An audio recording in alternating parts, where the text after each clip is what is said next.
Okay. Good morning. I'm Sunnyvale Mayor Larry Klein. Thanks for joining me again this week at our early start time.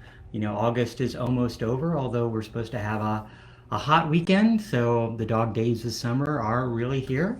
I hope everyone's doing well. This is the 76th installment of my weekly virtual office hour address. We've now reached 529 days since the March 16th, 2020. County health order started the shelter in place in an attempt to slow the spread of COVID-19. You know, 17 months ago, I converted my weekly coffee shop hours into a live stream address and haven't missed a week since. People continue to say they really enjoy hearing from their mayor every week, whether or not it's live or sometimes somewhat time delayed, but it's actually been good because for me, it's these weekly sessions are great because they allow me to reflect on what's happened the last week or two. But they allow me to provide you some updates, some news, answer some of your questions, and of course provide some general words of encouragement. So I'm now following all the televised sessions with in-person meetings at Bean Scene, usually from around 9:15, 9:30 to 11:30. So if you want to reserve that time, reserve a 15 or 30 minute block, definitely email me at council@larryklein.com. Or, of course, you can just show up if it's a 5 minute conversation, or maybe I have an empty time slot or someone doesn't show. You can just come on down and hopefully we can, meet one on one. So I'll always be sitting outside at least until the rainy season, so we'll see how that goes. Thanks for allowing me to continue to represent you and work for Sunnyvale. I hope everyone's doing well, staying healthy, and of course, continuing to wear your masks and producing or doing safe hazards. Doing being safe when you're out in the community. It's important. It's important. The COVID cases continue to go up, especially around the nation. What you can do to stop that spread is really important. A few months ago, I also started changing my background art every week with art provided by Sunnyvale artists. So this week's art is called Gift from Mother Earth, and it's by Neela Shukla. So if you want to purchase that art, please reach out to me and I'll put you in contact with the artists. So it's great to be highlighting some of our Sunnyvale artists that are being nice enough to provide their mayor with new art every week. Let me get some more caffeine in my system. Okay, let's get started and let's talk about what's happened at the federal, state, county, and city level over the last 2 weeks. Last week, lots of schools started in-person learning, and after more than a year of remote learning, Sunnyvale students are finally back in schools. I've heard some very positive things from parents that they're happy and their kids are happy that they're finally back in person with their classmates. So students are again, walking, biking, driving to school, some for the very first time. So please remember when you're out there, drive carefully, observe the traffic laws, obey, our 15 mile per hour speed limits around schools.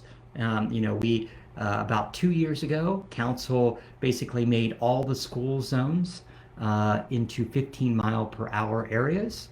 Our public safety officers will be out as a reminder, and then of course, obey all the crossing walk guards, and hopefully this is a very safe school year.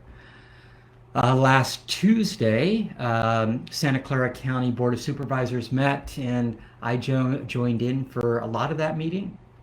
There was this was their first live meeting for the summer. They get about over a month break. Sunnyvale City Council has 2 meetings per month, so it's hard to fit in vacations and all that, but we'll be meeting again next week. But the supervisors covered several things. Lots of updates on where COVID stands and the effects of the Delta variant. There's lots of public testimony on the county's requirement for vaccinations for their employees, and there was not complete buy-in by the labor union yet, but those discussions are continuing. And then There was discussions on the closing of Reed Airport. So, that's been an ongoing question from an East San Jose standpoint. The county moved ahead ultimately with trying to expedite that closure. And then there were lots of discussions on transparency regarding the county jails. Um, we've had quite a few issues in the last year, or the last few years, and you know there were calls, to have the federal government take a look, to the state government take a look into the operation of those county jails. I was actually surprised or didn't remember that the sheriff's office had actually uh, taken over the operation of those jails back in 2010.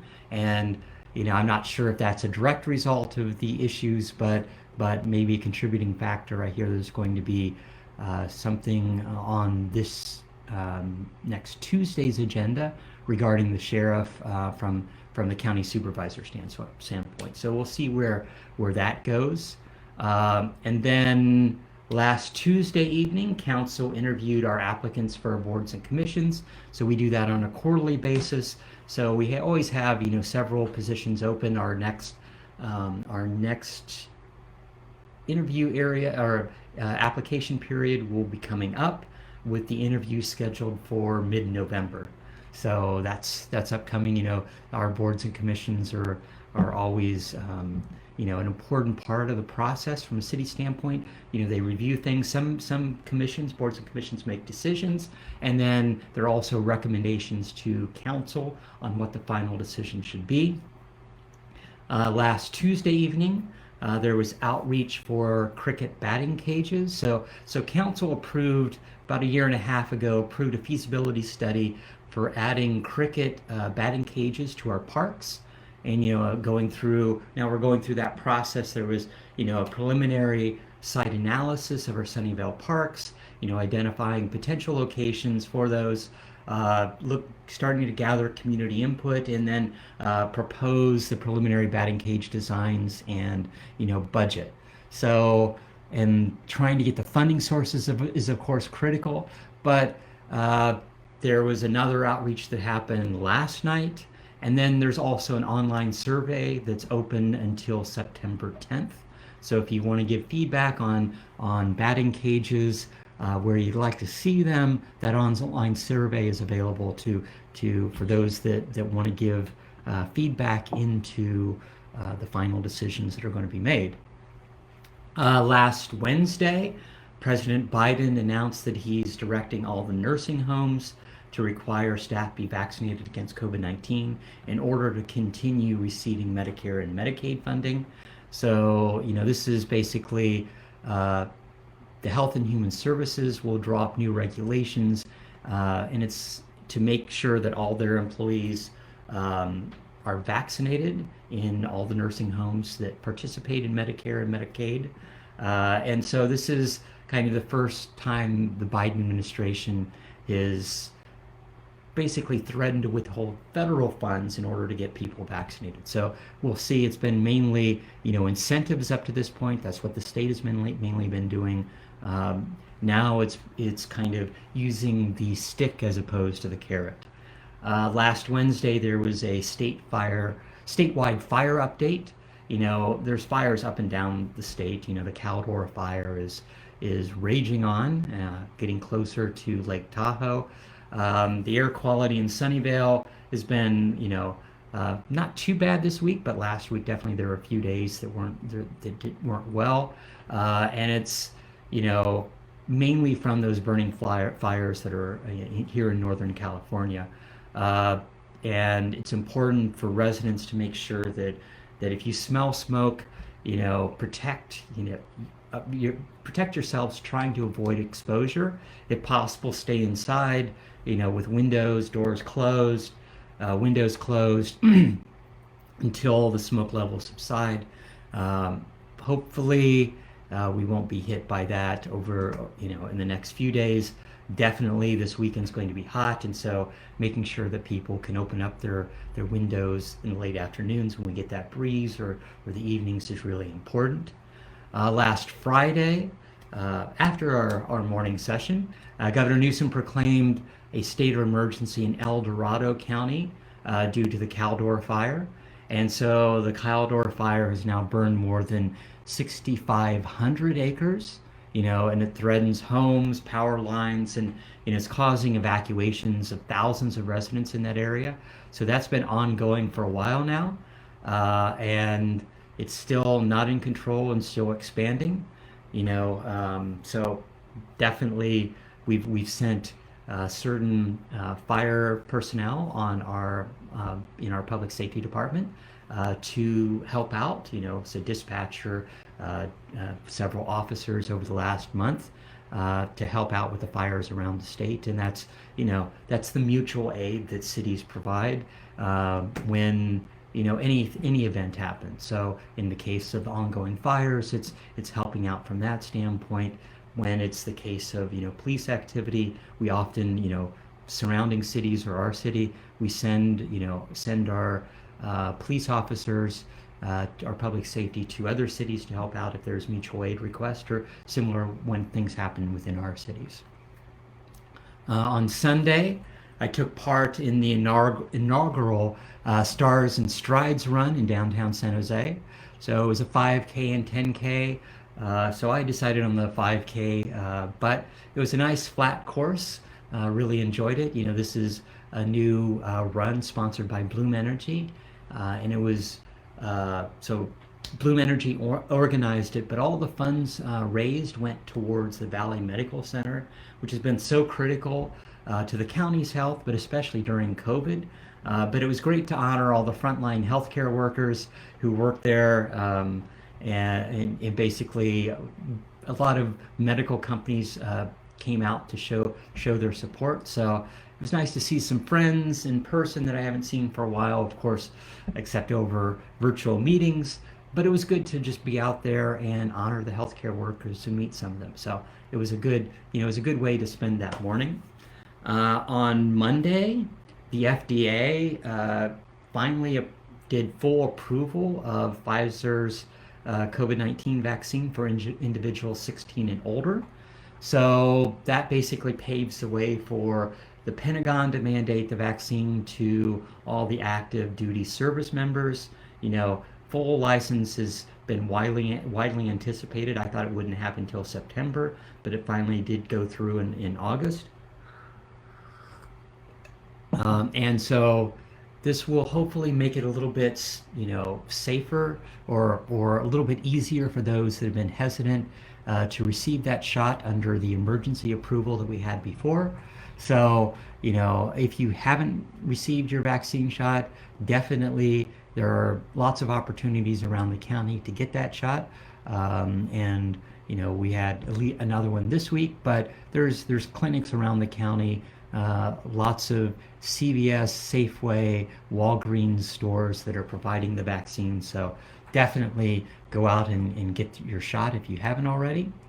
On Monday, President Biden basically leaned into, that same afternoon, leaned into the full approval of the Pfizer vaccine. He encouraged businesses to require vaccinations among their employees. So ultimately, we'll see how well that's received. Definitely, I heard just last week lots of residents, and I continue to receive letters from residents asking to make sure that the city doesn't mandate that. And one of the things the city hasn't been mandating health for its residents, for its businesses. That's being done at a county level. And so from a city standpoint, we've did strong recommendations that our employees be vaccinated. We've made it very easy, and if you're not vaccinated, we're basically saying you need to get tested at least once or twice a week. So that's what the city's doing, but from a health standpoint, from masks to other things, that was basically being done through county directives. On Monday evening, I joined, a little bit happier event. I joined multiple people to kick off the Silicon Valley Pride Week right here in Sunnyvale. So there was a drag queen cooking showdown at Homewood Suites on El Camino Real. It's one of the hotels that opened recently. right next to the Dunkin' Donuts and Mountain Mike's Pizza. And, congratulations to Pancakes who won the competition. But it was just great to see so many friends, and I want to thank my fellow judges. Supervisor Otto Lee was there. Don Mayer, who is CEO of the Sunnyvale Chamber, was there. And so it was, really good just to join a lively event and meet some new friends. But I just want to thank the event sponsors, of course, Homewood Sunnyvale, who just opened, Mix 1065, of course, and New Seasons Market, who sponsored with all the food that was part of the cooking competition. So it was nice to have that in-person outdoor event here in Sunnyvale. Hopefully we can have it again here next year, as for Pride Week. And I think that's I think an important thing. Happy to have Sunnyvale being part of that celebration on a yearly basis. On Tuesday, I spoke to the California State Citizens Redistricting Commission. And so this is the Citizens Commission that is making decisions on the redistricting based upon the 2020 census. And so this applies to the congressional district, the state assembly and Senate districts, also, to a certain degree, the other districts around the state, and it's trying to encompass all the different issues from a state level. But what I did was I spoke specifically about remaining in the 17th congressional district. The 17th congressional district, so Ro Khanna's district, is the only majority congressional district in the continental United States. And so it has Fremont, Sunnyvale, Santa Clara, Cupertino, Milpitas, a little bit of San Jose, Santa Clara. And so it basically has a majority of AAPI. And I think it's really important that, we don't dilute that voting power of the Asian American and Pacific Islander community. And, if you want to give input on any of that, and that was one of the things that council did at our last meeting, is do approve that advocacy from a congressional district standpoint. But if you want to get involved, you can go to wedrawthelinesca.org. So it's wedrawthelines.ca.org. If you want to give testimony, if you have any input on, from a congressional district standpoint, a state district standpoint, any of those, that's where you can go. And, there's multiple meetings where you can give public testimony, do phone or video testimony. You can also just write letters. All that's, very important as from that commission ultimately looks at redistricting our state based upon the latest census. And of course, we're going through our own redistricting process here in Sunnyvale. So if you want to get involved in that, you can go to sunnyvale.ca.gov/redistricting. And there's multiple meetings that are going from an outreach standpoint going on to collect more information on what our communities of interest are here in Sunnyvale as we look at redividing those 6 districts that we basically came up with 2 years ago. So that will be, done as we go into the fall. People can make their own maps. People can get involved and give input as far as what they think those boundary lines should be. And then on Wednesday of this week, I kicked off the end of our summer series in Sunnyvale downtown. So, our Wednesday night rock music was only August this month, so only four occurrences of that. But the Joint Chiefs Band was back here, and people were up and dancing, and it was actually a great final night, Wednesday night. Perfect weather, lots of happy people. So it was actually good from that standpoint. And then, of course, the county vaccine van was there giving people their vaccines. And I met several people who showed up to get their shots. And and enjoy the music. And so I think that worked out really well. So I was happy that the county was able to do that, come to downtown Sunnyvale and help out, help get more people vaccinated. So that was a positive way to end our summer series. Let's go ahead and get to our weekly COVID numbers.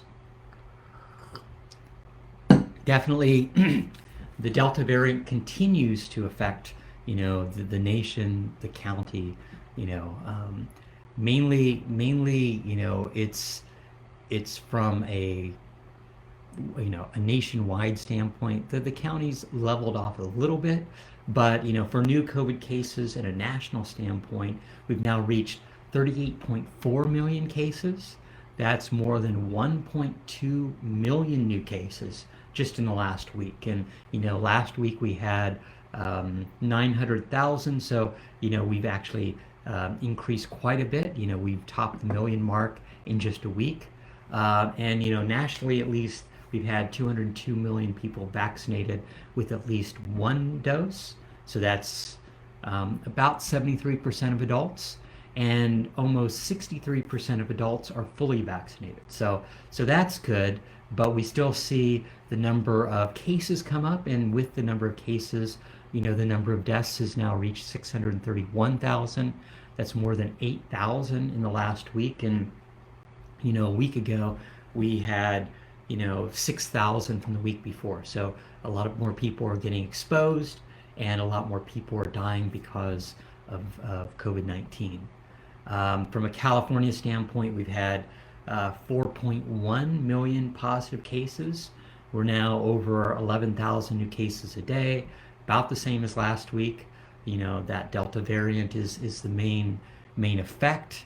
And we've had almost 66,000 fatalities, more than 600 in the last week. So it's a difficult effect within our communities, and even with the vaccine, we are seeing breakthrough cases.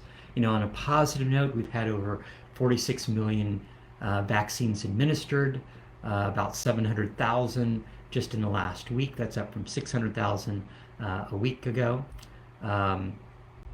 But we're still at number 9 on states with residents with at least one dose, with 81% of our residents, 81.7% of our residents with at least one dose.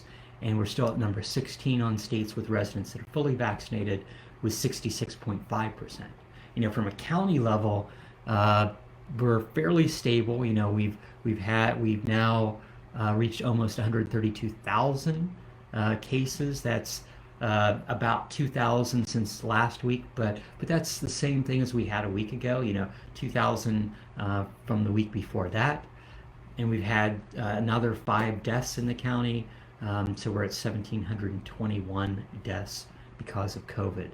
But from a vaccine standpoint, we have 86.7% of our county age 12 and older that has at least one dose, and 81.1% of those 12 and older that are fully vaccinated. So, that's fantastic. Those numbers keep going up, and that's showing that people that if they are exposed to COVID will be that much more likely to be able to fight that disease as much as possible. I continue to do a lot of advocating, on our city's behalf, on your behalf. At the county level especially, we're trying to get more vaccine locations within the county. They'll be back they'll actually be at El Dorado mobile home community later in the fall, so coming up in October. And so, they were here at the Macy's parking lot earlier this week. We're trying to get them to come back, have other pop-ups around different locations in the city. It's, making it as easy as possible, I think, is a critical thing. If you want to get your vaccine, you can go to scfreevax.org. And if, Sunnyvale staff at the senior center is actually available to help. If you want, they will help you set up an appointment They will also, the county mobile vaccine van is actually going to people's homes now for those that are more homebound. And so if you just can call the senior center at 408-730-7360, and they will help you set up that appointment.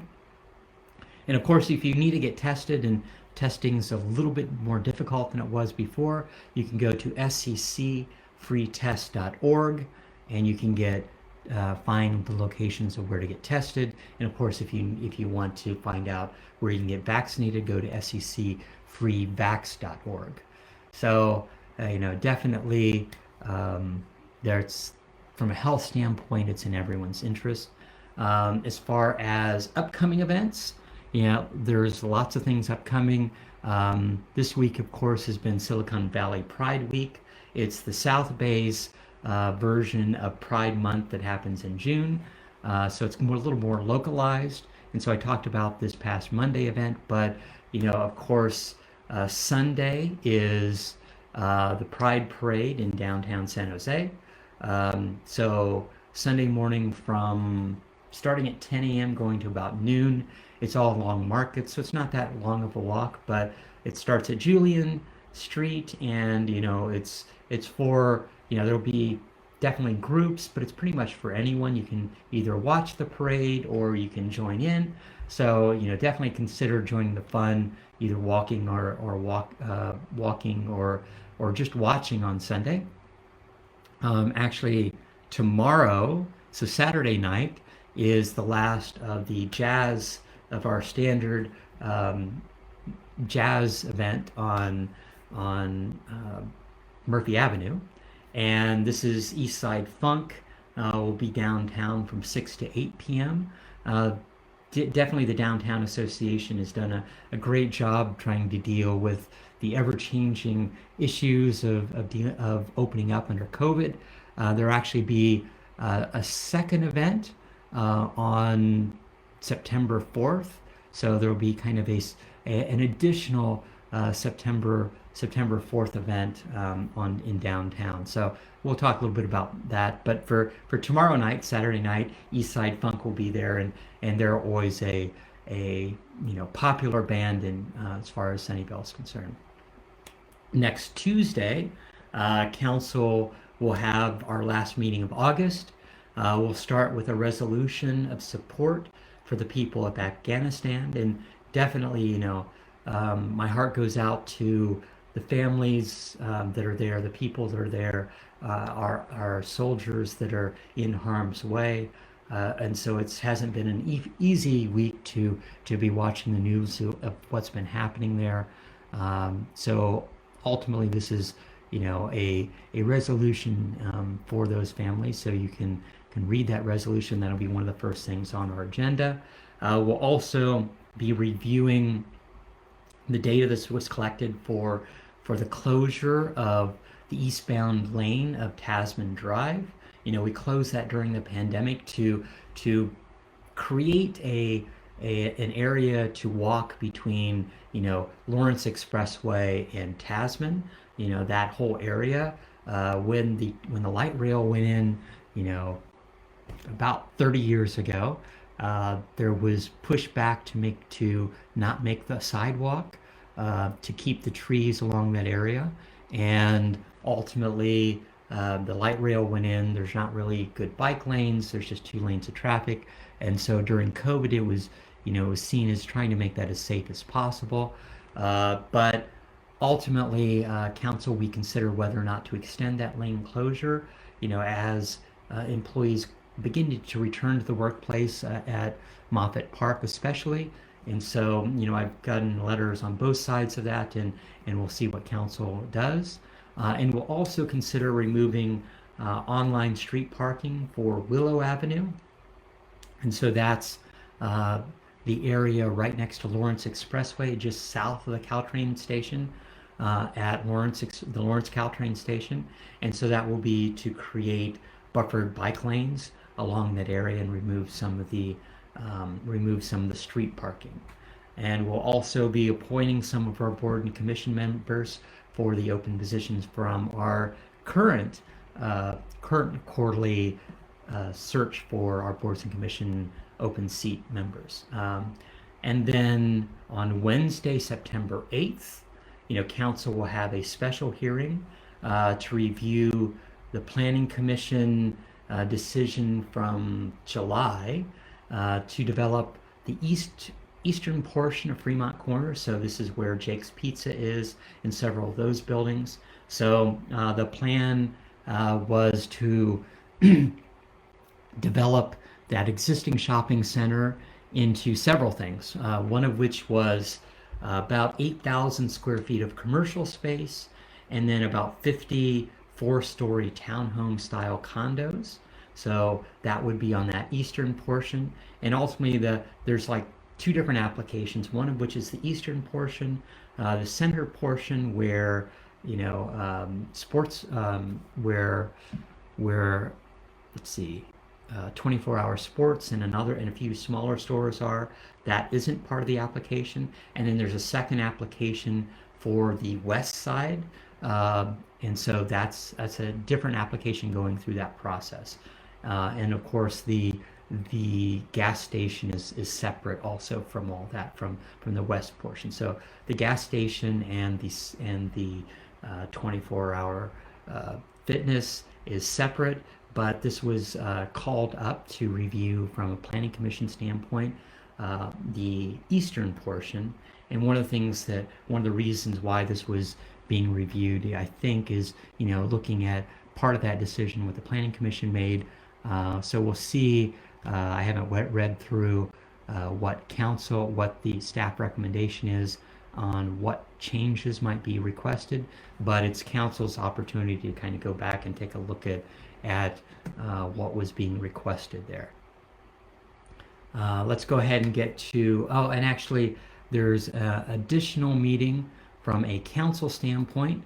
We actually have, and so I normally don't kind of go through all of our upcoming meetings from that standpoint, but one of our upcoming meetings beyond the September 8th, and what is different, of course, that from that meeting is it's on a Wednesday. Normally council meets only on Tuesday nights, but because in order to add another meeting and the rest, we have normally 2 meetings a month, plus additional kind of special meetings if we're interviewing boards and commission members or something of that nature. But because we had this additional item brought to council and it was in our other agendas were full, it was easier just to add an additional meeting. So that's why we ended up with a meeting on a Wednesday instead of a Tuesday. But on Tuesday, September 14th, which also isn't that far away, council will be reviewing a few things.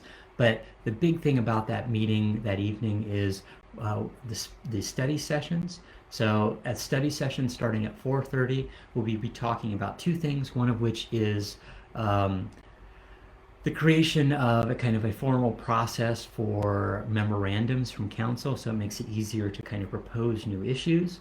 But the other thing is we'll also have discussion of possible revisions to our short-term rental ordinance. And that was one of the things that, a lot of people have reached out to me about the Airbnb shooting that happened at a rented party about 2 weeks ago now.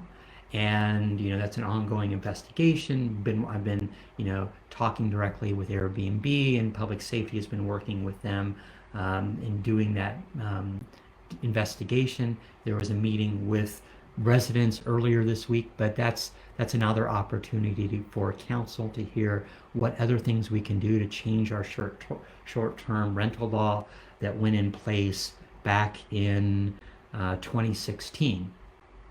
So that's on the docket for that evening. There's also a review of the intuitive surgical proposal that went through planning commission, so that's on the 14th. They have they're adding on to their corporate campus along Arquez, and so along Kiefer, sorry, not along Arquez, along Kiefer. And then I think that's the main things for that meeting. So that meeting's on the 14th. So wanted to also just make sure people are aware of that meeting that's upcoming as far as that's concerned. Let's go ahead and get to our weekly questions. Let me get a little more caffeine. Carrie asked, is there an event page where we can see when all these upcoming fun events are? I never seem to hear about them until they are over. So definitely the city has an event website. It's mainly for, let's say, city-sponsored events. So, and I always, bring up what's the upcoming events are during my weekly office hour address. So, I do add them to my mayor's Facebook page, when they're there, when they're happening. And then you can also see them on my calendar. So larryklein.com. So if you go to larryklein.com, you'll see a calendar there and you'll see the upcoming events. I don't really highlight I'll say the fun events as far as that's concerned. I'll think about, one of the things I've been thinking about is creating a mailing list for events, for what's happening in the city. I think that's positive. It's whether or not there should be just a general event calendar becomes an issue depending upon what goes on that calendar, and it's who's making the decisions on listing those things out. Sometimes it's like, well, it's the event organizer only wants smaller, wants a select group of people, and maybe it gets out there, or somebody that's attending might say, oh, I want to publicize this. So there are always questions about, publicizing an event either too big or too small. From my standpoint, I highlight the larger community events when that I'm going to, that I know that are open to the public as much as possible. I think that's important to help people, figure out what's happening in the community, and I add it to my Facebook page. So you can go to my Facebook, facebook.com/Larry for Council, and you can see under events what the upcoming or past events that we have. And then, of course, Stephen asked, there was an outreach meeting earlier this month considering removing parking spaces along Sunnyvale Avenue between Maud and Evelyn. What is happening with that? And I've gotten multiple emails from residents for and against removing that parking. I've talked to, a lot of different people. Staff is currently, taking comments. There was an outreach meeting last month. It will be going to the Bicycle Pedestrian Advocacy Commission on Thursday, September 16th.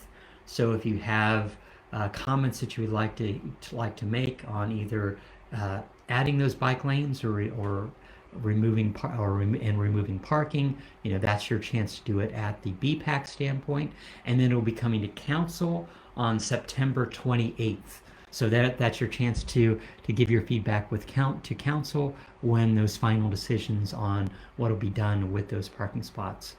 Let's see.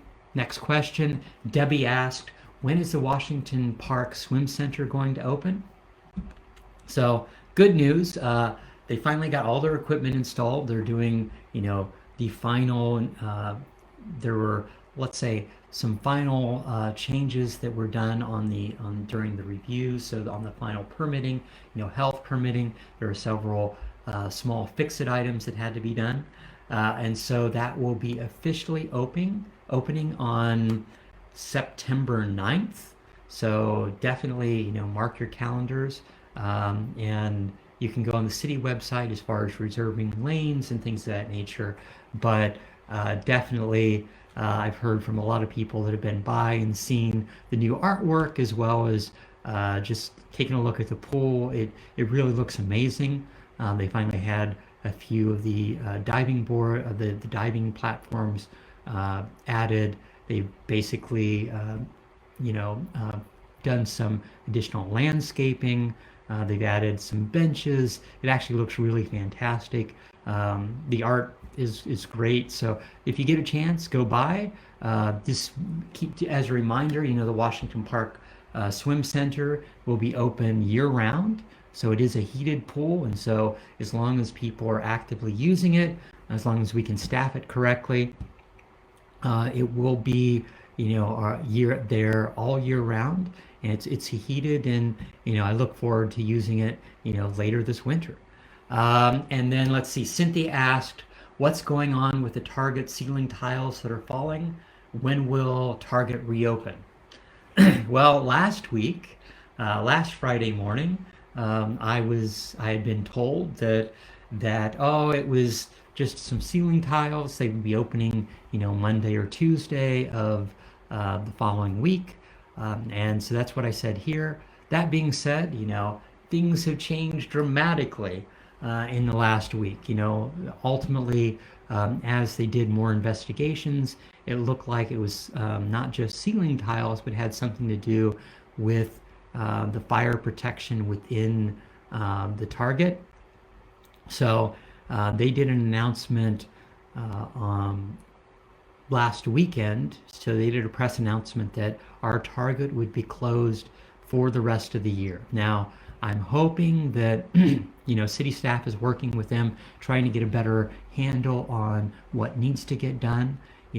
From our standpoint, from a city standpoint, it's lost sales tax dollars, but it's also just a place where a major local store that people go to buy their groceries, buy their clothes, buy all the different items. And so, it is really important from a Sunnyvale standpoint that reopens as soon as possible. And so staff is, is working with Target, trying to figure out what needs to get done to try to hopefully expedite that as much as possible. The good thing from a Target standpoint is, they didn't just fire all those employees, they moved them to other stores. So to the one in Cupertino, Mountain View, Santa Clara. So they have been able to at least make sure that those employees didn't lose their jobs. But that being said, makes it much more difficult for Sunnyvale residents to shop, and it's lost the sales tax dollars for the city. So hopefully, we can get that open by Christmas if we're lucky, as opposed to waiting until next year. So not good news, and I wasn't happy to hear that at all. Roland asked, how can we get to see you or speak to you in person again? And so, as I've said, I've reopened my in-person coffee shop hours at Bean Scene, and that's normally running from about 9:15, 9:30 until 11:30 on Friday morning. So I'm still doing the virtual live stream address, and as long as I don't have any conflicting meetings, I go ahead and go downtown. And so all that's on my calendar. But you can email me at council@larryklein.com to reserve 15 minutes or 30 minutes, and we'll do some back and forth. I tried to do that as online scheduling, and had too many no-shows or too many people not be able to understand how that process works. So now it's basically, if you want to meet with me, if you have a 5-minute question, a few minute question, or just want to say hi, you can always drop by and say hi. And if it's a 5-minute question, usually I can fit you between the other people that have reserved time. So it works out fairly well, and it's good from a time management standpoint, as I'm getting to meet people, and it's nice to see people in person, and actually and talk in person, as opposed to just doing Zoom meetings or on the phone.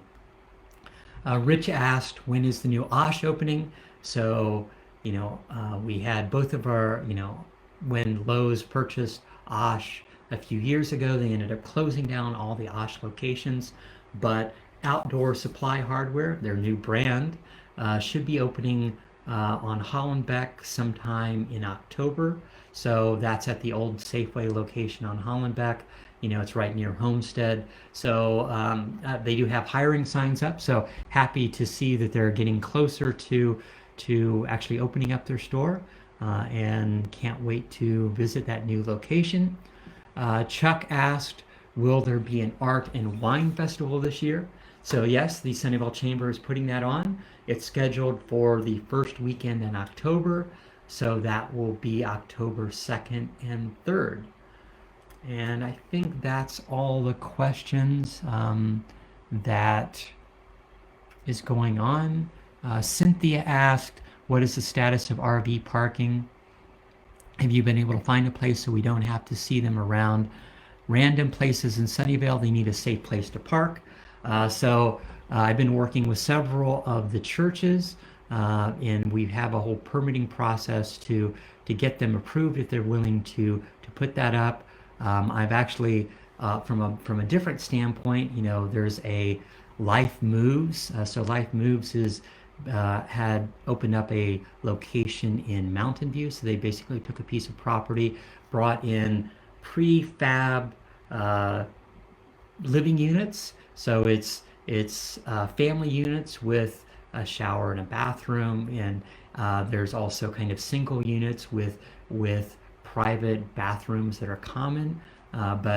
But that was, I just toured that about a month and a half ago in Mountain View, and so what they did was, for that location, is people that were living in their cars, living in their RVs, they moved them into real rooms, and they're not no longer living out of their RVs and cars. But Life Moves, who runs that organization, who runs that site, runs actually 25 different locations like that around California.